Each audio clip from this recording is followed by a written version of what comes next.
Welcome to Off Hours, a conversation between John Edwards and Chris Manning. So a little bit of follow-up from last episode. We touched on a couple of books about independent watchmakers, including the 12 Faces of Time and Watchmakers, the Masters of Art Horology that Chris picked up. And another book that I neglected to mention that should also be included with that duo would be Michael Clarizo's Masters of Contemporary Watchmaking. I have to admit, I haven't actually completed reading this particular book because I find it a little challenging to read it. It requires a lot of focus, and not because of the content of the text, but the way that it's displayed. A lot of the text in the book is typeset in white against a bronzed background and will often have imagery laid underneath that as well that doesn't provide the best contrast for reading. And it's a rather large book as well, so it's not something you can sort of curl up in a chair with or read on a train or a plane. You'd probably disgruntle your neighbors on a plane for sure with the size of the book. It's definitely a coffee table book. It's got to be 16 by 16 inches or something like that.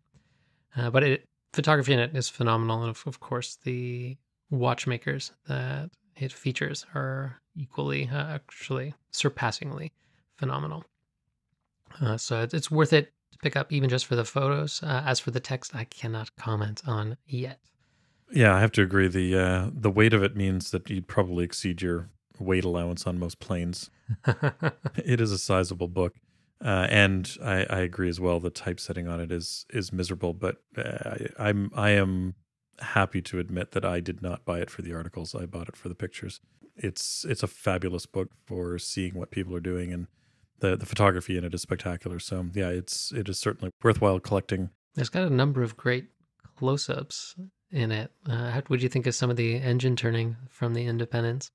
Yeah, the engine turning on some of those watches is great. It's nice seeing that work from the Independence, because most of the engine turning that's being done these days by the major brands is not particularly impressive, with a few notable exceptions. But most of the Independents are actually spending some time and energy doing it well, mostly because they can. They're not doing hundreds or thousands of pieces, so they can focus on producing really high quality work. The engine turning work in that book is spectacular and certainly worth seeing. Now, in that vein, we did elaborate a little bit on what goes into ornamental turning, or what distinguishes it from engine turning, in our last episode. But for anyone who doesn't happen to be as familiar with what engine turning is and hasn't heard previous episodes that we alluded to, how would you describe engine turning? Yeah, I guess we didn't really do a great job of explaining engine turning in the last episode. And if you've been following along from the beginning, I know we've talked about it in little bits and pieces throughout all of the episodes, but maybe it's something we need to discuss in more depth in its own episode.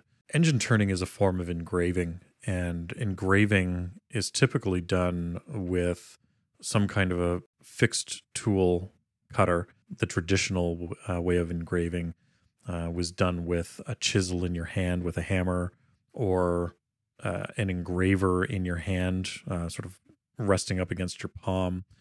So if you think to the classic imagery of, let's say, a gun engraver, that's often something that people have seen a video of, or somebody engraving a high-end trophy of some kind. That's the kind of engraving that most people are familiar with when they think about engraving.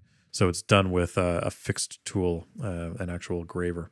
Some modern engraving is being done with, obviously, lasers, and some of them being done with spinning cutters. So you have a high-speed cutter in a V shape, which is cutting out the pattern that you're trying to engrave.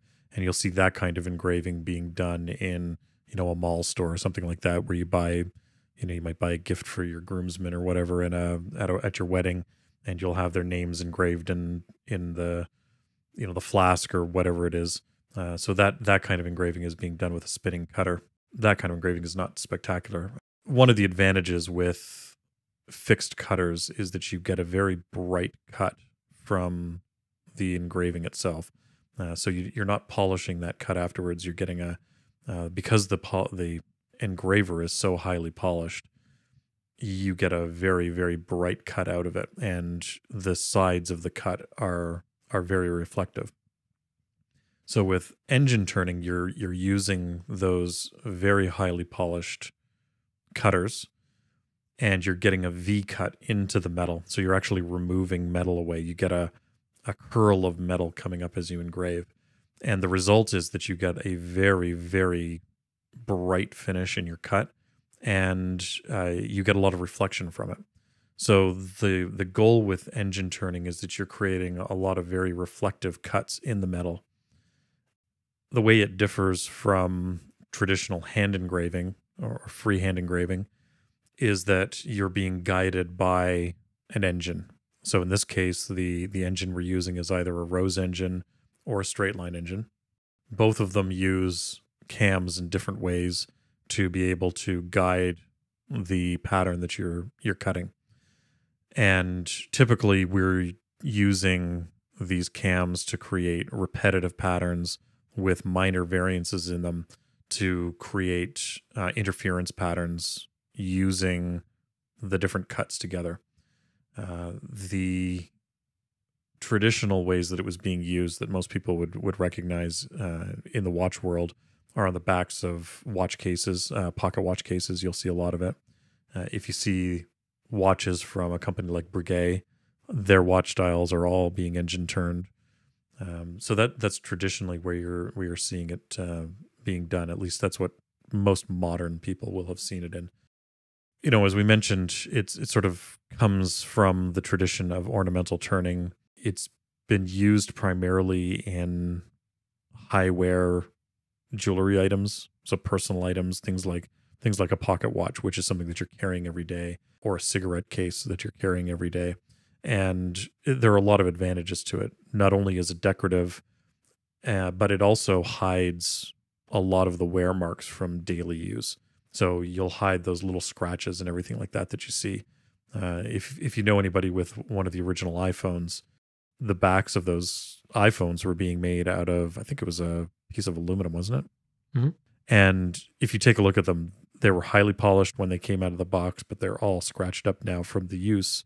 And people carrying them in their pocket, rubbing up against change, rubbing up against their keys, putting it down on a table, that kind of thing. And so the marks of daily wear meant that those are highly scratched now. And that's not so bad when you're talking about an item like a phone, which you're going to be replacing after a couple of years. But many of the items which are being engine turned are items that somebody would hold on to for a long time and probably pass down as heirlooms. So, the engine turning is certainly decorative, but it also has functional purpose in that it's hiding a lot of that sort of wear and tear from daily use. In terms of how the engines work, as I said, there's basically a set of cams that are driving these. In the case of a Rose engine, it's a circular cam, and it pushes the headstock back and forth sideways to change where the workpiece is in relation to the cutter as it's going around. So you'll create, let's say, a sine wave pattern as it's going around based on that cam. In the case of a straight line engine, the cam is just a straight bar, or I should say a vertical bar, that has the pattern cut into it. And again, you might have a sine wave in that bar. And as you move up and down that bar, it will push the headstock sideways, left and right.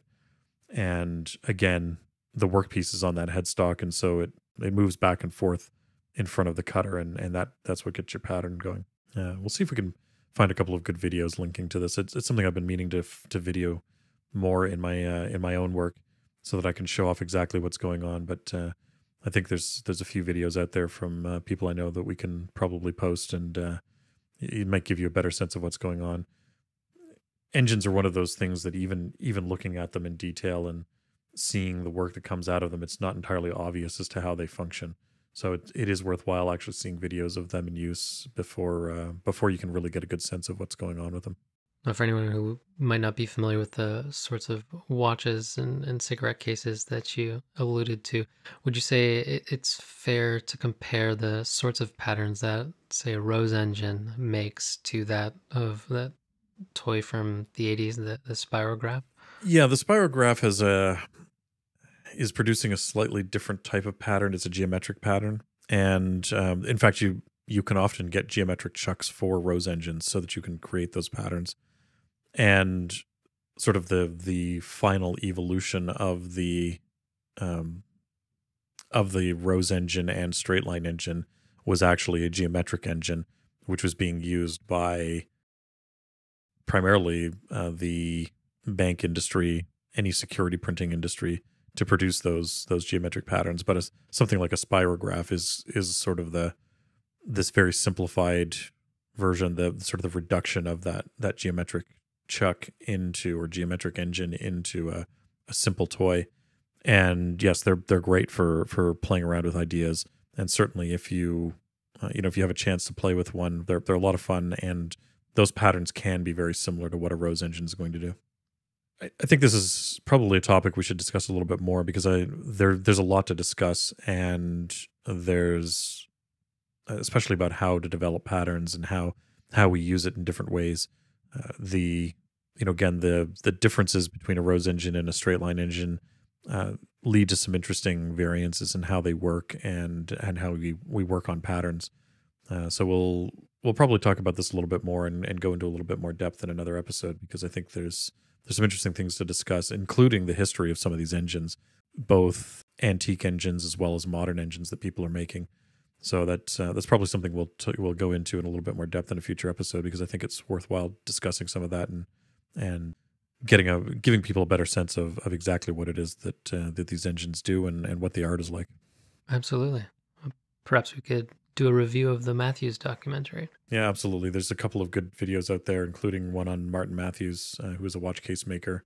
He collaborated on a video a number of years ago about engine turning, and that's worthwhile. I think there's some clips of that available on YouTube, so maybe we'll see if we can find something there.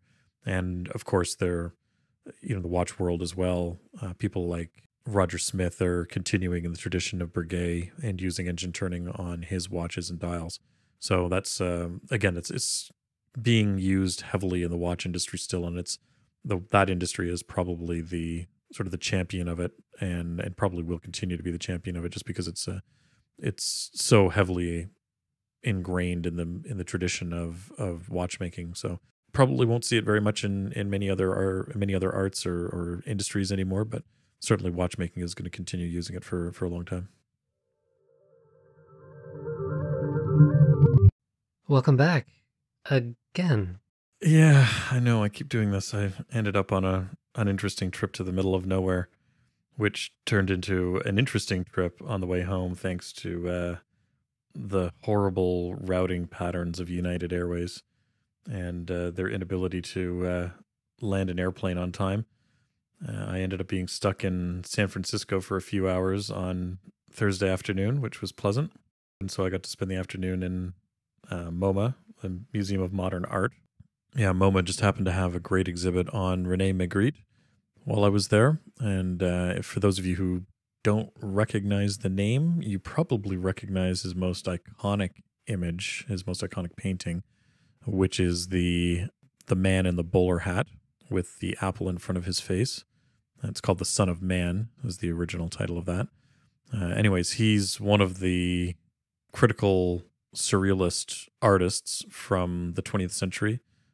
He was from Belgium, and this particular exhibit was excellent, as it had well over 100 pieces from him, from his entire career, including his very early work, which was extremely bizarre, very surreal. And you could see how the war and German occupation was changing his art, partially in a response to it, but also in an attempt to get past the art censors from the German government. You could sort of see that that happening throughout his work, and then post-war, seeing what he was doing with his art. So yeah, it was a absolutely fabulous exhibit, highly worthwhile. Although I think at this point it's only open for another week or two. So I've managed to just get in under the wire and accidentally get to see a great exhibit of Magritte's work. So yeah, that was very fortunate. So were there any standout pieces for you that would find a deserving place alongside some of the Stephen Strang works you have up on the walls around your house? Yes, it's pretty clear that that Mr. Strang is a Magritte fan as well. Magritte has a great sense of humor. I really do enjoy his work, and I think his work is more approachable than some of the other surrealists that are out there. So I certainly, if you haven't seen any other work of his than the Son of Man, I recommend checking out some of his other work because it is really quite it was really quite good. Yeah, I think if I was going to add one of his paintings to my collection of Strangs, or at least alongside my collection of Strangs, not that I can afford a Magritte, his series, The Human Condition, is actually quite good. And it's an interesting commentary on art and perception where he's painted a scene, often a scene with a window, which of course is already acting as a frame looking out onto the world. And in front of the window, he's placed an easel where he's painted the background that you see through the window onto the canvas that's sitting in front of it. And when it appears at first as if all you're seeing is just a reproduction of the world in behind this window, or through this window, I should say. But when you start to look at them, you realize that in many ways the piece that he's painted isn't necessarily what's there. There's a particularly good one. I think it's a Walk with Euclid, and you can tell that he's starting to play around with perception and reality, and trying to sort of reframe what you're seeing and trying to convince you that what's there is not actually there. So that series is quite interesting, and it's worth looking at those pieces because they do give you an interesting perspective into the world and what you're seeing. A couple of them where he's done things like broken a glass window and things like that, and put the imagery of the background on the broken shards on the ground. I'm not really describing it well, but anyways, there's a couple of excellent. Yeah, there's a couple of excellent some of the imagery in them is just fabulous. So, anyways, the Human Condition, that's probably one of the series that I would love to be able to add a print at least of one of those pieces into my collection because it is quite interesting. A mention of The Son of Man, which is that painting with the man in the bowler hat, reminds me of the remake of the Thomas Crown Affair, which also, not to spoil the film in any way, also brings to mind what happened with the Banksy piece being shredded just recently. Yeah, there's some interesting things that have come out from that. Oh, one of the just going back to the Thomas Crown Affair quickly, the interesting thing with the Son of Man is that in the movie he calls the painting, I guess, like an anonymous businessman or something like that. There's some reference made to it being an anonymous businessman, but it isn't actually. It's just a painting of an average middle-aged man in Europe in sort of the mid 20th century, and in fact, he painted it as a self-portrait. So it's just a average run-of-the-mill middle-aged man in Europe in the mid 20th century. It's not actually a businessman, even though the average man in Europe today wouldn't be dressed like that. But anyways, so that's an interesting commentary about the artist himself as well. Yes, that Banksy piece was interesting, and there have been a few things that have come out. I know there's been a lot of commentary talking about how Christie's was in on it and everything like that, but there have been a few videos and things that have come out since of, including some from Banksy, that discuss the incident. And the first thing is it's very clear that when you look at the video of the auctioneer, it's very, very clear that he was not in on this at all. He was really, really not happy when that happened. Apparently Banksy isn't particularly happy either because during all of their testing, the canvas just shred completely every single time. So he was a little bit annoyed that the piece didn't shred completely this time. No, it just makes it all the more collectible. Well, that's just it. And that's how Christie's has sort of spun it now, is that instead of selling a piece of destroyed art, they've now been involved in creating a piece of art. So I for one, am happy with what Banksy's doing. And I did not know that tidbit about the Son of Man. Thanks for sharing that. It's an interesting little fact. One of the great little bits of information that showed up in this exhibit. So I would tell people, if you're in the San Francisco area, or if you're accidentally there like I was, then make an effort to go to MoMA and check it out. Unfortunately, it's probably only there another couple of days by the time this podcast gets released. However, it's certainly worthwhile going to, and it's a fabulous exhibit. And if you get a chance to see some of his work or pick up the catalog from the exhibition, it's nice to be able to see his work across such a large period of his life. And frankly, there's a number of pieces, or a number of artists who are represented at MoMA as part of the regular collection who are like that. So Gerhard Richter, for instance, another famous 20th century artist, and there are a number of his pieces on display there, and again over a significant part of his life. So you can start to see how his experiences, again in Europe during the war, post-war, how that affected his painting. So this is the third episode in a row that you are coming to fresh off the heels of a flight. I'm curious to know, given all your travels, how do you typically prepare for travels that involve flights? So what do you pack? What's the protocol or little things you make sure to do each time you travel?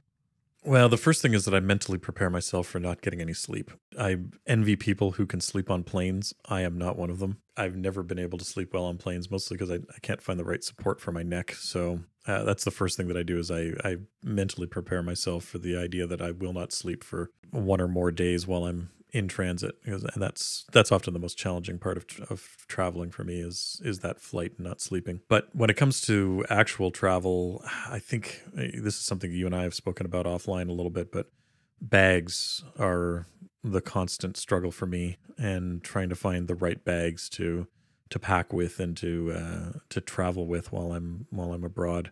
I don't know, over the years I've bought a number of bags and tried to sort of find a balance between pieces that I like and pieces that are practical and pieces that fill other needs, like the need for presenting the right appearance while I'm at business meetings and things like that. So it's usually a combination of different bags, and I can honestly say that I'm not entirely happy with my setup right now. So that's something we'll probably touch on a little bit. And then I'm also starting to work on some protocols for travel that allow me to do things and not forget them while I'm traveling. So I guess we'll talk a little bit about some of those as well. So bags are probably the first thing, and that's the thing. One of the things that we've talked about over our lunches over the years is what bags we like and what we don't. What are you looking for in a bag these days when it comes to packing and traveling? Well, before we dive into that, I think it's worthwhile to mention an XKCD comic that you tweeted a while back. That I think well sums up the problem of finding the right bag. The backpack dilemma. Yeah, exactly. I think it might very well be an unsolvable problem, just because your needs tend to change, and you want something that's going to adapt to every situation. But the reality is that there is no one bag that is going to adapt itself to every single situation. But yeah, I did recently find myself in a bit of a dilemma, because my tried and true go-to bag for many years was one made by Osprey. I really like their bags, and then they stand behind them. And one of the things that really drew them to me when I first picked mine up, which is, going on over a decade ago now, this particular bag lasted me 14 years before it finally bit the dust. And when I sent it in for their warranty repair, they said that they could no longer repair this particular bag and this particular issue that had transpired. Essentially what had happened is, while I was on a trip along the Cabot Trail, I tore into the front of the backpack, stuffing it under the chair in front of me on the plane ride home. So it lasted me throughout the trip, which was great, but then I couldn't safely stash anything in the front pocket anymore without it falling out. So I sent it off to Osprey, and to their credit, they did fully replace the bag for me, but the new bag that replaced it didn't quite suit my needs just right. So I was all of a sudden in a situation where I needed to shop for a new bag again. It took me a while to zero in on one, and I'm also very fortunate in that my wife and I will often buy the same item. So, same pair of shoes, a size for her, size for me, same hoodie. So in this case, we bought the same backpack. And she wasn't using hers at the time. So I was able to use her in sort of limbo while I was looking for a new bag. But hers was a slightly smaller size, and it meant to fit her frame.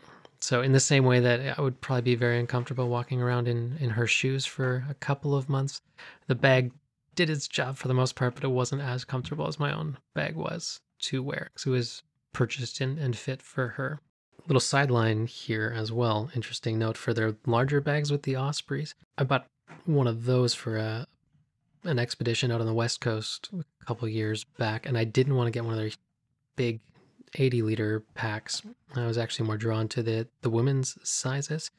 And if you want, as a guy, to buy one of the women's bags, because the colors, they're very androgynous, you can actually take the harness from the larger bags and swap it in for the smaller ones, and vice versa. So if you would typically be wearing, say, a need of a frame that is meant for a female, so the harness that is designed for the female anatomy, you can throw that on an 80-liter bag if you want, instead of, say, the 60-liter ones that they sell. Anyway, that aside, grateful to my wife. She let me borrow her backpack for a couple months until I finally found one that more or less ticked the boxes for me. And right now I am using the Mountain Hardwear Frequent Flyer 30 as my everyday carry as a backpack. And it ticks most of the boxes for me, but doesn't tick all of them. And it's missing quite a few of the niceties that the Ospreys have. Things like the waterproof zippers and the little zipper tucks, and just actually the zipper pulls themselves I find are a lot nicer on the Ospreys, and the overall build quality. But it is a nice light backpack that can hold my 15-inch laptop, no problem. It's got a separate pocket designated just for that. The pocket for the water bottle can be fully zipped up, so I don't have to worry about losing a water bottle, which is something that has happened to me more than once in my travels. And it's got a nice sunglass pocket, plenty of storage in the center. I like to have a large main compartment that can fill up with packing cubes or various other little things. It's very adaptable. So that is one nice thing about this bag, is that it does have a very adaptable large compartment, and the inside is a bright orange, so I can't really lose anything in there. And then some more utility type pockets in the mid pocket. And one thing about it that I was dissuaded by when I was first investigating them, but I actually quite appreciate now, is that the front pocket is fully open. So there's like the very foremost one. There's no zipper, no Velcro, no latches or anything. And I was concerned about things falling out of it, but I've actually found it particularly handy just for throwing a toucan or a pair of gloves, or even just something like hand sanitizer. So you don't have to fuss with zippers or anything like that. You just stick a hand in and grab it, and it's very convenient. And I haven't had anything fall out of it. So it's done its job quite well. And the other great thing about this bag is that I do, when I'm traveling on my own, like to not check any luggage. I like to travel with just a bag. And this is a backpack that I can use every day around town, or I can travel with for up to a week and only bring this with me on the plane. I mean, it's called a frequent flyer for a reason. It is designed for air travel. It will pass all the regulations and everything for size. It can slip under a seat easily, up in the overhead compartments easily. And it's got some compression straps too, if those are needed. So it really ticks all the boxes in terms of being flight compatible. The only thing I don't really like about it in that respect is the stash pocket. If you overfill it, it juts into your back, which I find uncomfortable. Whereas on the Osprey that I had before, the stash pocket, you could fit quite a bit into. So this is where you'd stick, say, your passport, your plane tickets, some cash, what have you, out of reach from anyone who might be trying to get at your zippers when you're not paying attention. So that's the only real downside in that particular respect. But what are some of the things that you look for in a bag, Chris? I always find it frustrating because I'm looking for different things that are not compatible necessarily in bags. So my daily carry bag, I don't actually carry a backpack. I carry a briefcase, a leather briefcase when I'm going around. I tend to prefer it in terms of the look as well as the convenience of packing, how I can pack things. So my daily carry bag is a heavy leather briefcase from Saddleback Leather. It's their flight bag, and it's a bag that I'm Great company. yeah, it's a bag that I'm really happy with. Yeah, if you've never seen their video that they did on how to fake one of their bags, how to the founder Dave did this great video a bunch of years ago on how to make a knockoff of one of their bags. It's pretty funny, but their bags are excellent. They're very, very well designed. They're incredibly sturdy and well made. I've traveled with my briefcase from them all around the world. I do like it as a sort of as a business briefcase. I think it looks good, and I think it's very, very useful in terms of what it can fit in there.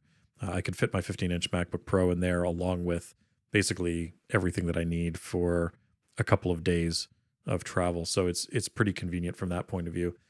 It isn't the most comfortable bag to carry around if you're not a very big person. I happen to be large enough that I can comfortably carry it around, and it's not too bad. It's probably not the most convenient thing to travel with long distance if you need to, and that's where the backpacks come in. So if I'm traveling somewhere by air, most of the time I will try and bring a backpack with me instead of the flight bag. Although, again, I do travel with that. My recent trip, I had a backpack and I had this briefcase with me as well, and the combination of the two meant that I could get on without any checked luggage, which happened to be a big bonus for me because of my rerouting situation. So, it is convenient for short trips, and it's convenient for me in my sort of everyday walking around. But at the same time, I'm also driving most places. I'm not on public transit, so I don't have to worry so much about complete comfort when it comes to traveling with it, because most of the time it's sitting in the trunk while I'm traveling, and then I can carry it into whatever meeting I need to. So that's sort of my daily carry bag right now, is that flight bag. And just to alleviate any confusion, the name of the bag is actually the flight bag.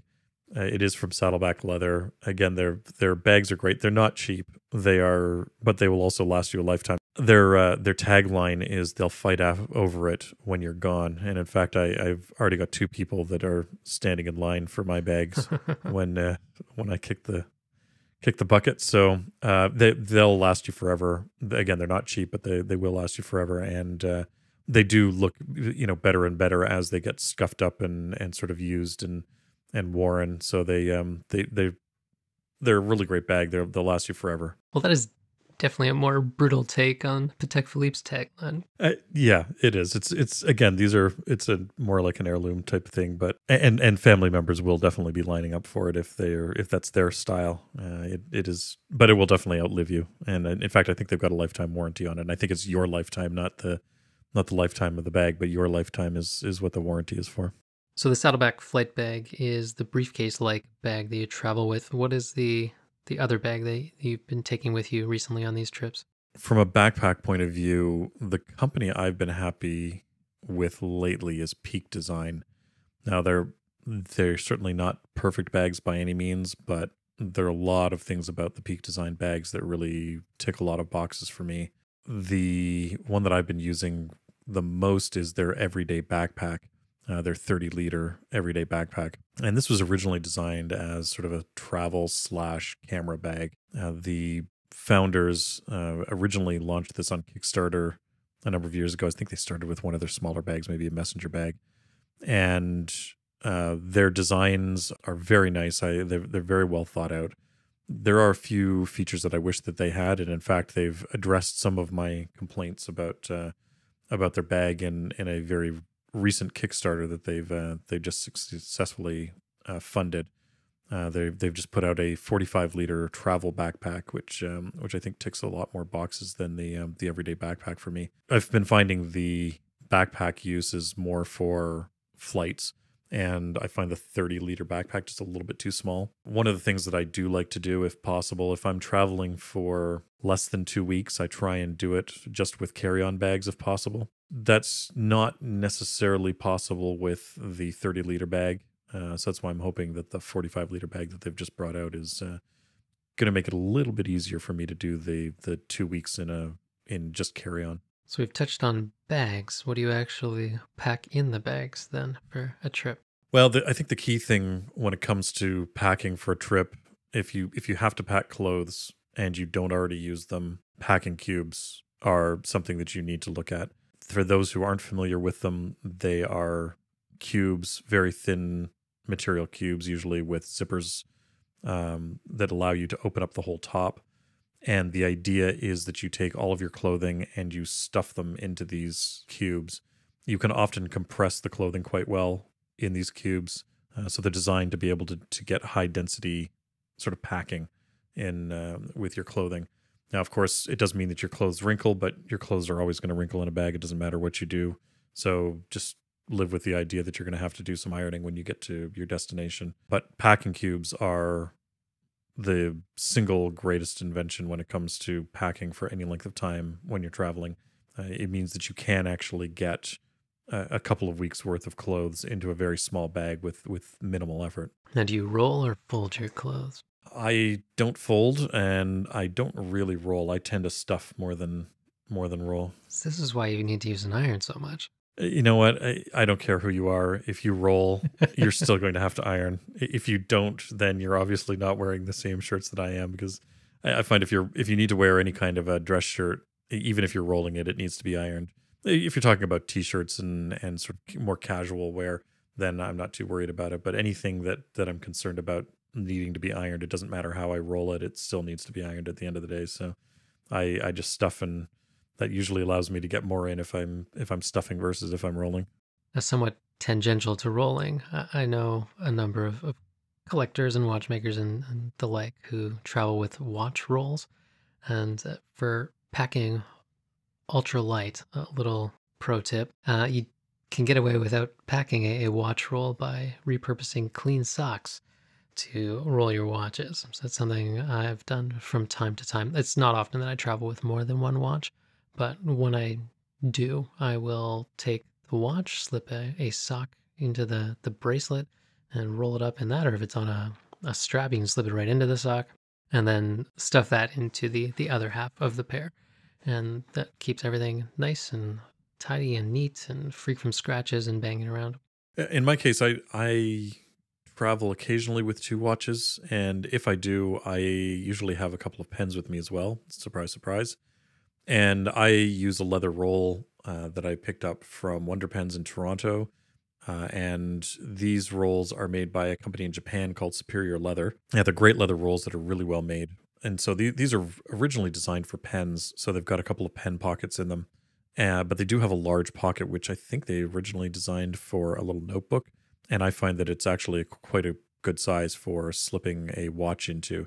Now, it's not going to keep your strap circular or round like the traditional leather roll does for packing watches, but it will keep it protected, and it will certainly make sure that you're not going to arrive with any damage to your watch. So that's an alternative. If you happen to carry a couple of pens with you as well, you can kill 2 birds with 1 stone and have a few pens as well as a spot for your watch when you're traveling. Nice. Now, when it comes to traveling with pens, do you exclusively rely on the pen roll, or are there other ways that you carry pens with you? No, the pen roll is primarily how I'm carrying them. That seems to be the best solution for it. Every once in a while, I'll have a folio or something like that I can tuck a pen into, but it's typically through a pen roll. Also, if you're traveling with fountain pens, you either want to travel with them empty or completely full. And I don't recommend traveling with vintage fountain pens. Vintage fountain pens tend to be miserable when it comes to being on planes and pressurizing and whatnot. So if you're going to travel with vintage pens, I'd recommend emptying them first. But with modern pens like mine that are using the cartridge converters with the pistons in them, I haven't run into too many problems with pens on planes. And usually when I do, it's because it's a partially full reservoir on it. So one of the first things that I do when I'm getting ready to travel the night before is I actually fill my pens so that they're completely full, which means, of course, I don't run out of ink partway through a trip, but it also saves me from having problems with it on the plane afterwards. So what problems does it address precisely? I'm just having a bit of trouble running the physics on that through my brain. I can see the logic in having it totally empty, but completely full. When it's completely full, there isn't any air in the reservoir, which means that, or very little air in the reservoir, and so it doesn't expand and contract and push ink out of the nib in large quantities. If you play around with a lot of older pens, the air tends to expand in the bladders, and you tend to end up with a big pile of ink over whatever it is that you're carrying it in. So you do need to be careful with older pens, and they will spray ink everywhere if you're not careful. Describing it that way, it's clicked for me now. It's kind of like the helium release valves on watches. So when you've got a room for air to be in there, when the pen is under pressure, it's going to allow more air into the pen. And then when you're then depressurizing, that air is going to want to escape. And if there's any ink in the way, it's going to push that out of the pen. Okay. Yeah, the other thing is that a lot of vintage pens use a collapsible bladder of some kind in the reservoir, whereas the modern pens use a rigid shell for their reservoir. And again, with the collapsible bladder, as the air pressure increases or decreases around it, it will push and squeeze that bladder. And so it's that's another problem that you run into. So it's not just a case of having air in the filler or in the bladder area, but it's also a question of what it's made out of. So if it's a flexible system, then the changes in air pressure will tend to squeeze it, and that's not good. So travel with your pens full. Ideally, and travel with modern pens. That's my answer to that problem. It's if you use modern pens, you'll probably be fine. Are there any other things you like to make sure that you have with you when you travel? One thing I've been starting to travel with less and less frequently is a full-sized camera. This is something that, as the camera in the iPhones have been getting better and better, I've been less and less interested in carrying my full-size digital SLR. So that's actually something that I'm not packing as often now as I used to, unless I'm going somewhere specifically as a photo destination, somewhere like for instance, when I was in Japan last year, that was definitely a photo destination for me. So I made sure to pack my photo gear. But I'm finding these days, unless I am going somewhere like that, where I know that that's the primary purpose of it, I'm not packing a full-size camera as much as I used to, which is interesting. That's changed quite a bit, because it used to be that I would travel with a camera everywhere I went. But now I'm finding, even when I do have my digital SLR with me, most of the shots that I want to get as I'm traveling, I can capture with my iPhone. So that's becoming less and less of an important piece of kit for me when I'm traveling. In a similar vein, something I've begun traveling with, more particularly when it's for vacation purposes, and I'm intentionally not bringing a laptop with me just for that psychological release. It's nice not to have to, number one, to tote it around, because it can be quite heavy, but also just not having even the option of hopping on a computer as the camera connection kit for the iPhone and the iPad I have found great when traveling with a camera. So when I'm on vacation, I do like to have the full SLR with me, and it's nice to be able to just take the memory card out of that and dump it right onto the iOS device, and that way I suddenly have duplicates and backups just in case anything should happen to the camera or the card while on vacation. And it's also nice to then be able to do some preliminary sorting and editing of photos on the iPad as well, because often I find I'll take so many photos that if I don't go back and start culling what I shot pretty soon after having done it, I never really end up looping back. You just get a growing collection of photos. The lack of laptop is something that I've been trying to do. I've been trying to pare down what I travel with, and I'm sure Rich is probably laughing right now listening to me say that, because he has traveled with me recently and knows how much junk I've had on some of my recent trips with him. I mean, you guys were toting a CNC machine. I mean, yes, to be fair, the majority of the junk that we were traveling around with was his CNC mill. So that was that's a good point. being free of the laptop is actually something that's been really handy on a lot of my trips. And I find that my iPad is my primary computing device a lot of the time. And these days, there are very few things I need my laptop for. Editing the audio of this podcast is one of them, and doing 3D modeling is another one. And these days, even if I need to do a presentation, I'd much rather give it off of my iPad these days than off of my MacBook. So I've been trying to drop the laptop as one of my regular carry items on a trip. My iPad has completely replaced it for nearly everything. And certainly for photo editing, I prefer to do my photo editing now on the iPad. So if I am traveling even for a photo destination like going to Japan or whatever, I brought my iPad with that. I didn't bring my laptop, and I did all of my editing on the plane, and in the hotels and stuff like that from my iPad. I wasn't even concerned that I didn't have my MacBook with me. And that, of course, by the time you have the MacBook plus, your chargers and everything like that, you end up dropping nearly 10 pounds off of your travel weight by the time you get rid of all that stuff. So that makes a big difference when you're traveling around. Now, one thing that is important with electronics, because the iPad for me is critical. Same thing with the phone. I definitely enjoy having music and audiobooks and podcasts while I'm traveling. While I'm on the plane, it's certainly worthwhile. And one of the keys to keeping all that going, of course, is having a good charger. And something that I've started doing recently, and I'm happy that I have this MacBook because it's given me the option to do it, is I'm using the higher wattage charger from my MacBook Pro to charge all of my iOS devices. They're all designed for fast charging now, so you can use the USB-C charger. If you get a USB-C cable to go from USB-C to Lightning, you can fast charge your iPad and your phone. So it means that I can bring a single charger now. I don't have to worry about charging overnight. For instance, I can leave my phone unplugged at night and I can just charge it in sort of a half hour, 45 minutes in the morning. It charges very, very quickly now. Same thing with the iPad. I can charge that very quickly using the higher wattage USB-C charger for the MacBook Pro.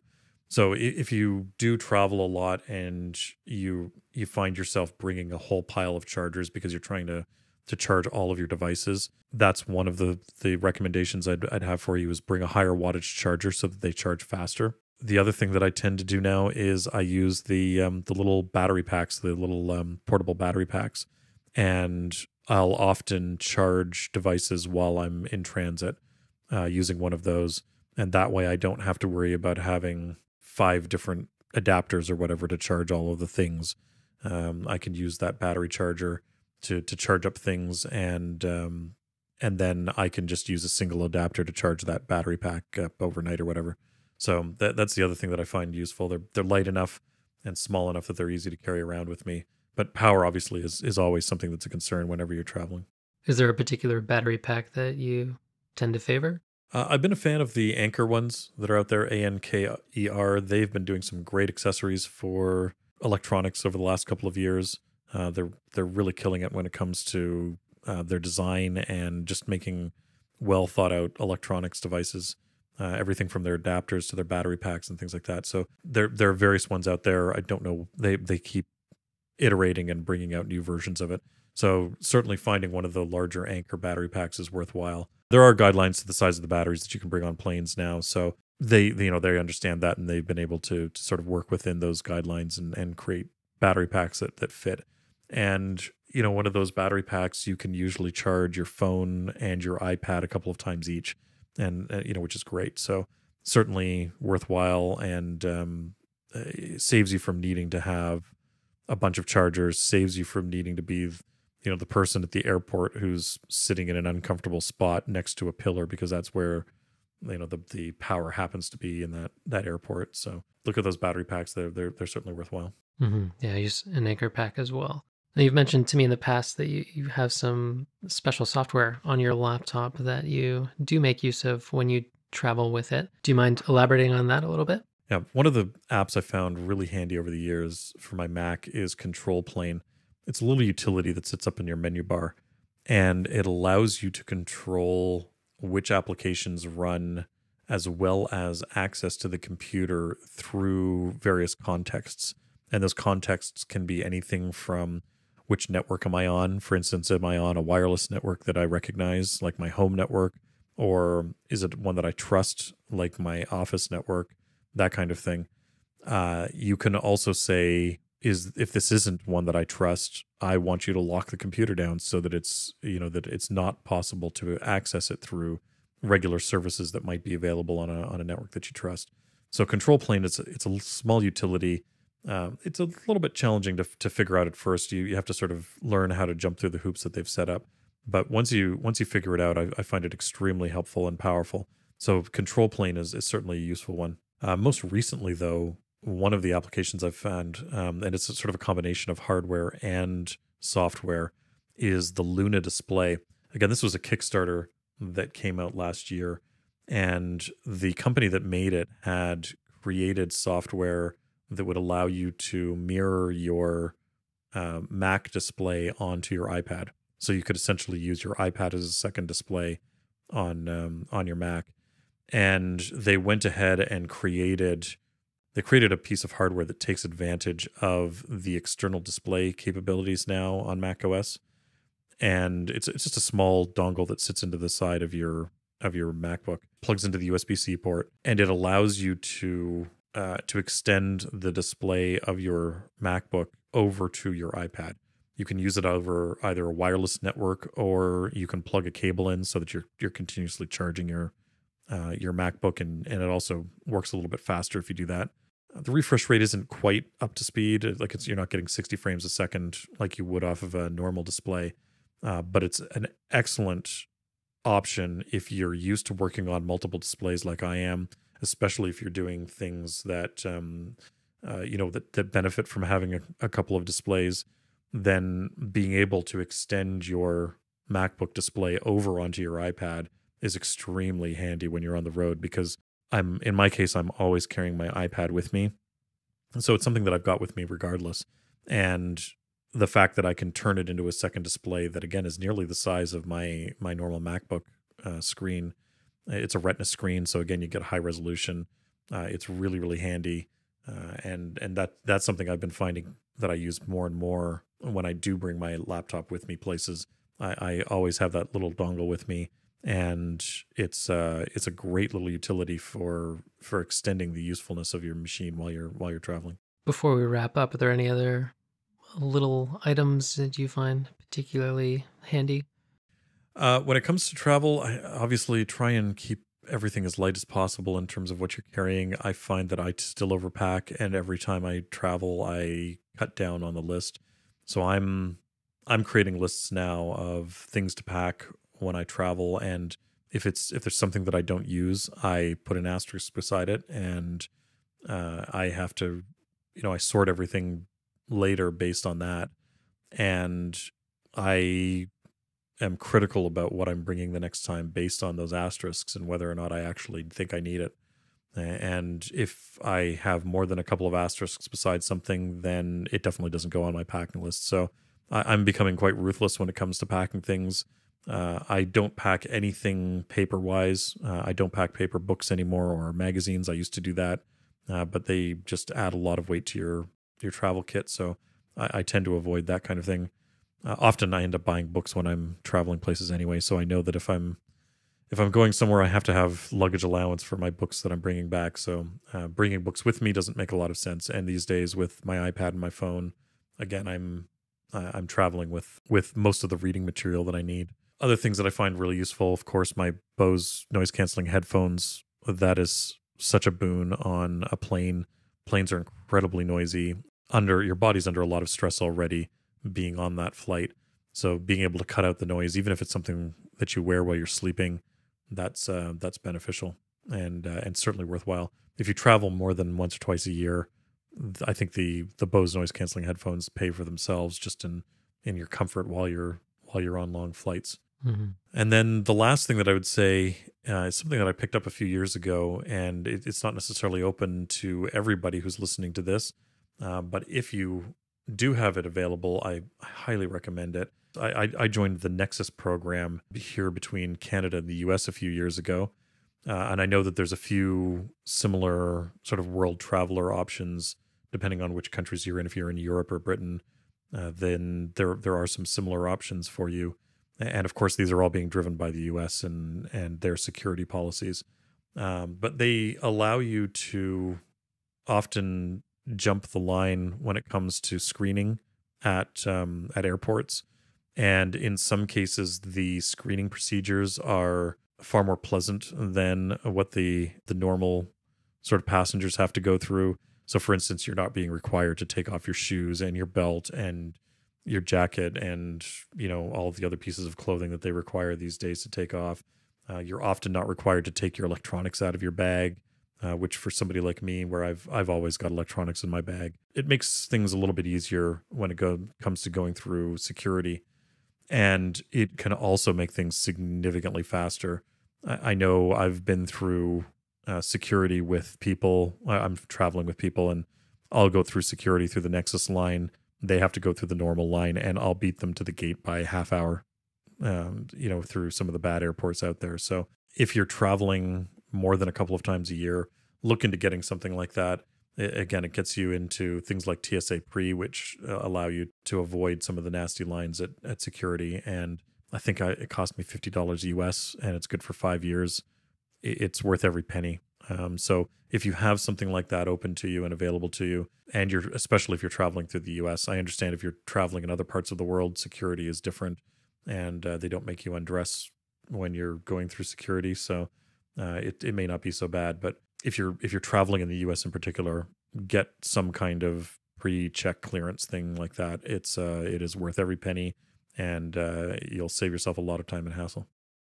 So you've mentioned books and videos a couple times through the episode that it's something you like to spend your time on while you are traveling. What are some books or videos you've been into recently? One of the things I've actually found quite satisfying lately is the YouTube Premium subscription that's just recently come to Canada. I know they've been rolling it out for a while in the US. I think they called it YouTube Red down in the States. And the primary benefit of it is that you get ad-free videos, but one of the other benefits is that you can download videos offline using the YouTube app in iOS. So that's something that I've been doing recently, and that way I can catch up on various YouTube videos while I'm on the plane.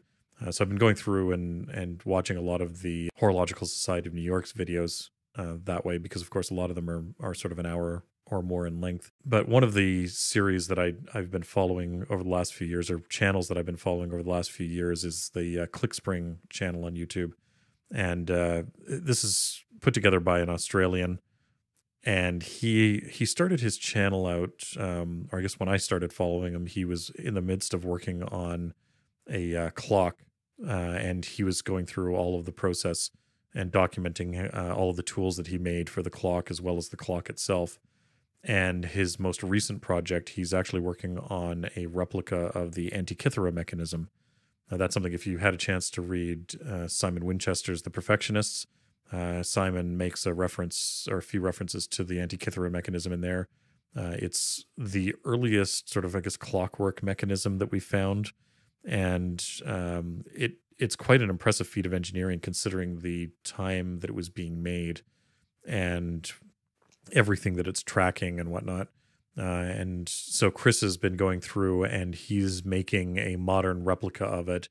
He's been using tools and methods that he thinks would have been used by the original creator of the mechanism to actually make it.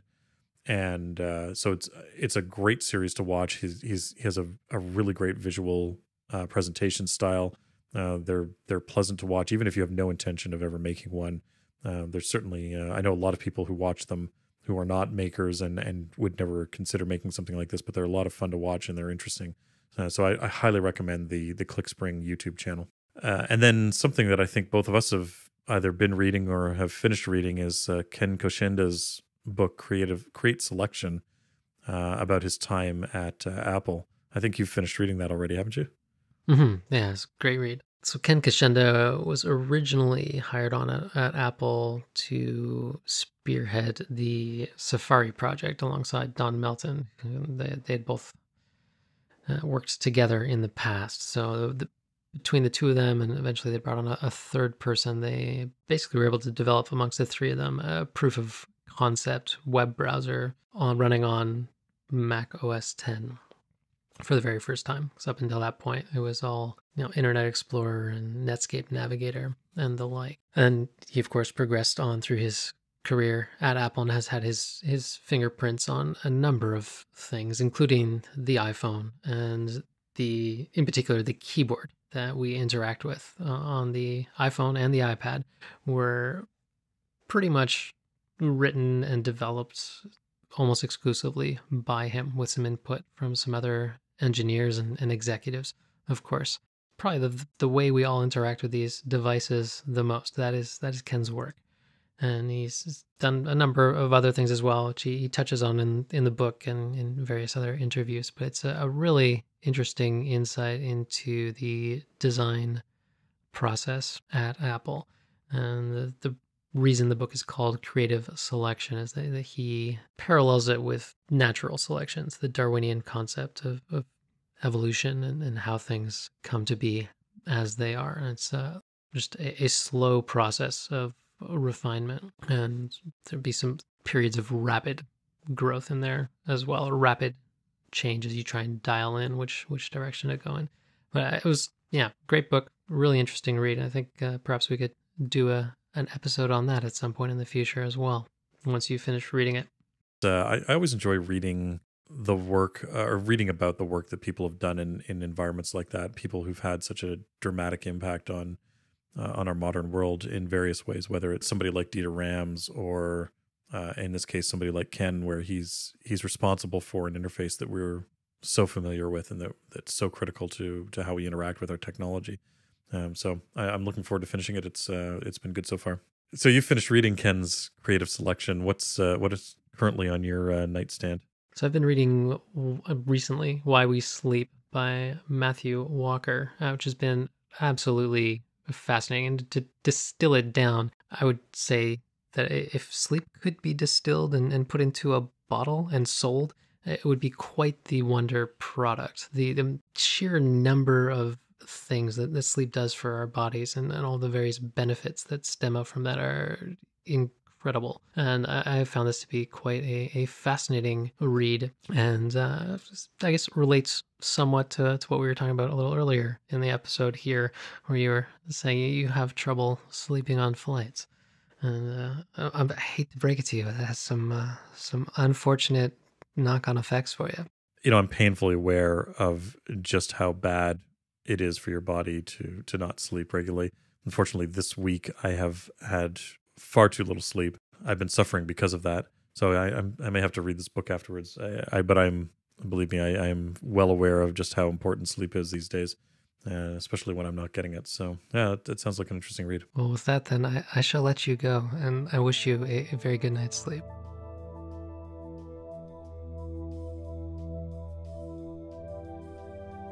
Thanks for listening to Off Hours. You can find detailed show notes at offhours.show.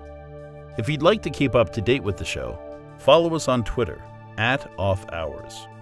John can be found on Twitter @UnderTheLoop, and Chris can be found on Twitter and Instagram @silver_hand.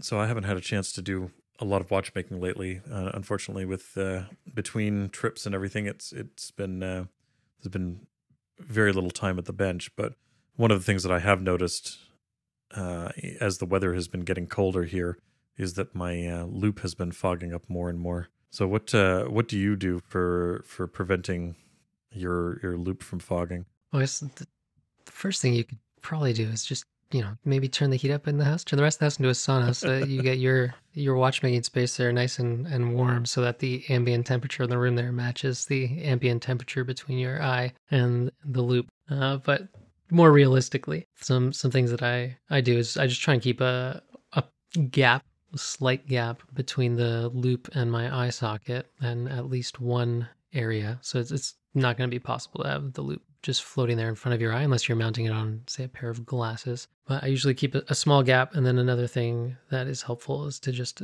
create some small holes around the perimeter of the loop, right where the lens is, and that allows air in the room to flow in and out of the loop as well. Because the reason it's fogging is just because of that difference in temperature between the ambient temperature around you and then the temperature between your body and the loop, causing condensation to form there on the lens. Well, I think that the cats might enjoy your first option of superheating the house. I think I may go for drilling some holes in the loop, as it is something that's been annoying me more and more. And I have actually noticed a few companies sell loops with holes cut in the side of them. So I may see if I can do something creative with that and put a couple of holes in the side of my loops, because that's certainly been a challenging thing for me lately. Mm-hmm. And I have seen loops sold even with almost a whole half of it cut out. And personally, not my favorite way to go, because I appreciate that the loop blocks reflected light from the surroundings and really allows you to literally have tunnel vision for what you're looking at. So just the small holes tend to do the trick. Yeah, that's certainly one of the things that concerned me a little bit when I saw those loops, was the amount of light that they would allow in. So it's something that I need to consider when I'm drilling holes. I don't want to put too many holes in it because I don't want too much extra light getting on the inside. Mm-hmm. And dust will eventually build up in there too, but that's inevitable either way. So you just make sure you clean your loop. Right? Yeah, and you can disassemble them and clean them. That's not so bad. You don't have to disassemble them. It's just a little bit of Windex. Well, it's easy enough to open them up and take them apart. I will say one of the things that I had a bit of a challenging time finding was a good spirit for cleaning parts with, and I eventually found, because if you just search for naphtha, it's very difficult to, which I know is one of the common cleaning fluids used for watchmaking. It's difficult to find naphtha available these days, and I was able to eventually track some down as sort of a white fuel for camping stoves. That's available usually at a reasonable price, but they don't sell it as naphtha. They sell it as a white fuel. So yeah, if you're out there looking for a good cleaning fluid when you're working with watch parts, you go to your local camping store, and you don't want to get one with colorants in them or anything like that. Like the Coleman products tend to have a blue dye in them to color them. So you want to avoid that. But some of the pure white fuel alternatives, I found mine at MEC here in Ottawa. So any of the higher end higher end camping stores will probably have something appropriate.